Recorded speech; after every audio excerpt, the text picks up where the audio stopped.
Yo, what's happening, y'all? It's me coming back at you again with another upload this time. Well, in case you guys may have known, I'm here to break some news here. So, the WBC has come out and put out a statement, or whatever the case may be. I'm not sure if it's an actual statement, but it was provided by a columnist, Chris McKenna, who's well respected in the UK.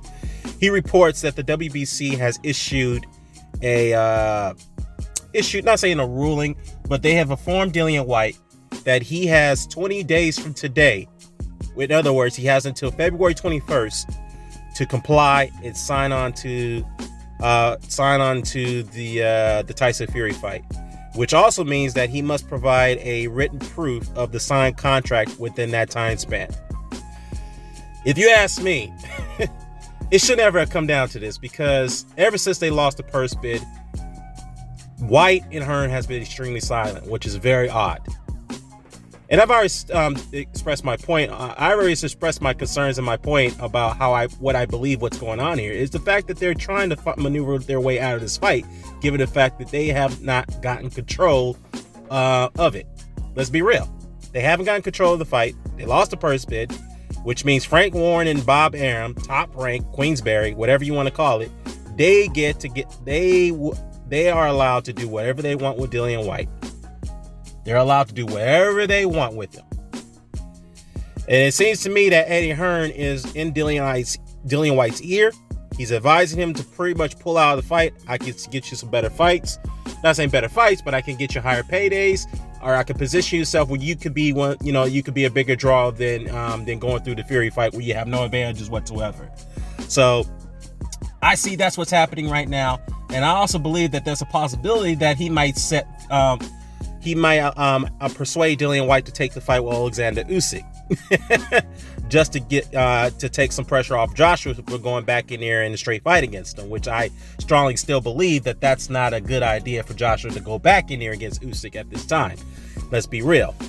But another thing that's striking too is that Dean Whyte came out and gave a series of interviews earlier today, and he's came out and said that, well, we haven't signed on to anything, so I don't know what's going on. That's number one. Number two, we're also concerned about the production value provided by Queensberry and the fact that Queensberry hasn't really put on any stadium fights. And I'm sitting here thinking, well, what the fuck has that got to do with the fact that you guys lost the purse bid? Well, not saying you, Dean, but your brother and Eddie Hearn, Matchroom, you guys lost the purse bid. And now Dean's coming out saying that, well, nobody likes Matchroom, so that's what causes some bit of concern why we haven't really signed on to the fight. I mean, who gives a fuck if people don't like you or like you? Or Matchroom, that is. Who cares? What people care more about, what people care more about is the fact that you guys need to get this fight going. At this time, this is the biggest UK fight, arguably on British soil. And yet, there is a strong indication that your brother Dillian is going to pull out because he couldn't get his way in the purse bid, which is not surprising because he did this before with the Kubrat Puller situation. And I also expect that he may get a pass if he pulls out, man. And I'm going to just say this, and I'm going to plead to all you Dillian Whyte supporters. Majority of you, maybe I should address more of the staunch supporters. Please do not give Dillian a pass for this. He does not deserve a pass if he pulls out of this fight. But then again, it wouldn't surprise me that someone will find a way to give him an excuse for pulling out if it comes down to it. Oh, he been lowball. No, he wasn't lowball. Look, first of all, 20%. Yeah, that seems like a low ball on the surface. But at the same time, he's getting $8.2 million US, 6.6 million English pounds, and plus an additional 10%, which is $4 million US.